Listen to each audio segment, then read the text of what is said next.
Hey, good evening. What's up, everybody? I am exhausted.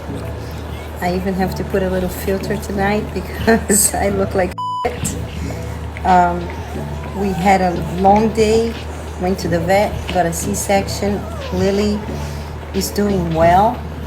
I didn't want to advertise this litter very much because I was waiting for them to be born to be sure that I knew who the sire were, because we did a multi-sire breeding, which means that I collected the 3 of my males, and in multiple days I inseminated Lily with all of them. And there's a reason for that. For the ones that don't know or don't have any knowledge about multi-sire breeding, I'm going to explain to you in a little bit. So the first question is multi-sire or double-sire breeding acceptable by ABKC? Yes, it is. Not only ABKC, but other official institutions like FCI, the major institution in dog registry in the world, as well as AKC here in the United States. As long as you have the parentage DNA testing for all the sires, for the dam and the puppies. Okay, and that's what I'm planning to do, of course. I already planned this. I've already done this in Dogos many years ago. Unfortunately, when I did it, it's a little harder in Brazil. When I was there, there's only one lab that does it. It was expensive, and I only had from one sire. It's very difficult to... I was saying that it's very difficult when you do a double sire or even a multi-sire breeding to get a result, a perfect ratio. For example, you have 6 puppies and you get 2 of each. It is very rare that happens. It's possible, but usually one of the sires will be dominant. And many times I have seen multiple breeders in different breeds doing multi-sire breedings, and usually one sire only takes. But sometimes we can get lucky and have in the same litter puppies from different individuals, which means I can have one mom and 2 daddies. I want to be very clear on this series of stories that I'm making for the ones that don't understand why we do this and how it is. It doesn't mean that you're gonna have a puppy that has 2 sires.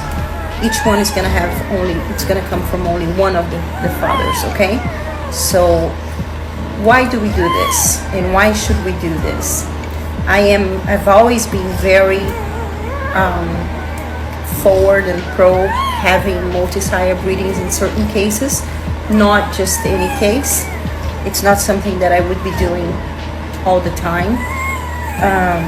But in case of Lily, she's already almost 4 years old, and I have 3 sires that I really wanted to have the chance to breed to her in my house.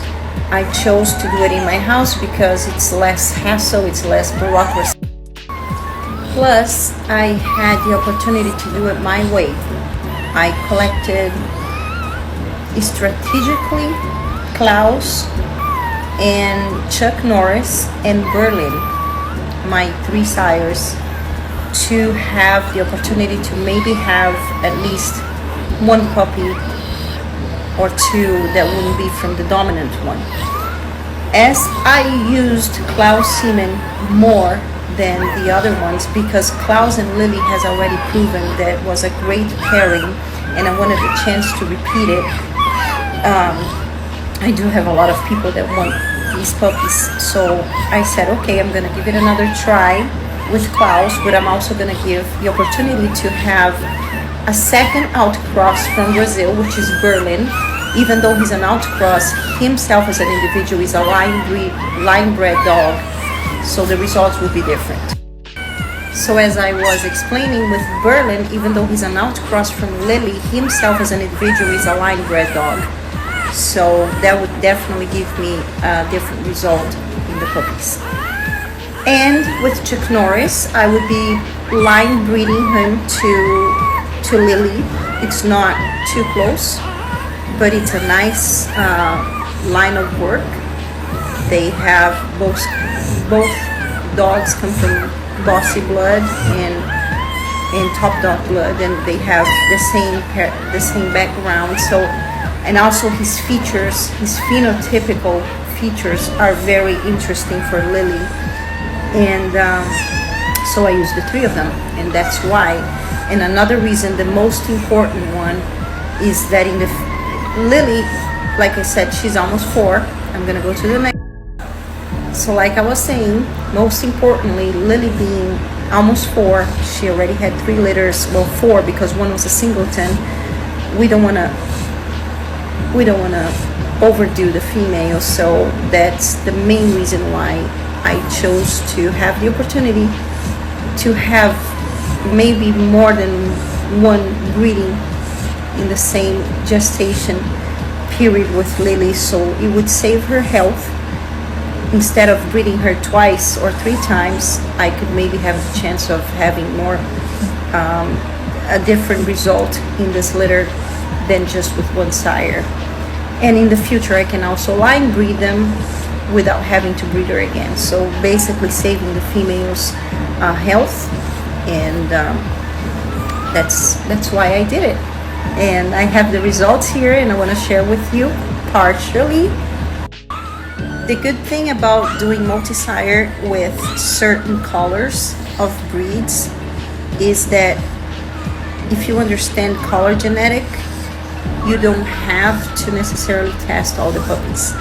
I mean, you do for the registry, but as soon as they're born, I would know the results, some of the results. So partially, I know that 5 of these puppies are Klaus, because Chuck Norris is a lilac tri and Lily is a lilac tri. So from them 2, I could only have lilac tris. Berlin is a chocolate and Lily's a lilac, so from them 2, it would only be chocolates or lilacs. The good thing about these puppies this morning, I already knew that most of them were from Klaus because of the color possibilities. The black tris can only be produced by Lily with Klaus. The fawns, I have a red fawn and a black fawn, also could only be produced with Lily and Klaus. We have a chocolate tri boy, and that one could be from Klaus, but he could also be from Berlin. And the most interesting piece of the puzzle that I have here is a lilac tri girl. I am assuming that she's a lilac tri, but we will know for sure in a few days, and she would be the one to understand if she's from Chuck Norris or Berlin, because Klaus could never have produced a lilac tri. So if she is really a lilac tri, and I'm thinking that she is, we for sure have 2 sires or 3 sires in this breeding that I just did. I hope I have helped you understand a little bit more about dual sire or multi-sire breedings and the importance of doing it or not. Okay? I hope you guys have a great evening, and I'm going to be posting videos of the puppies real soon.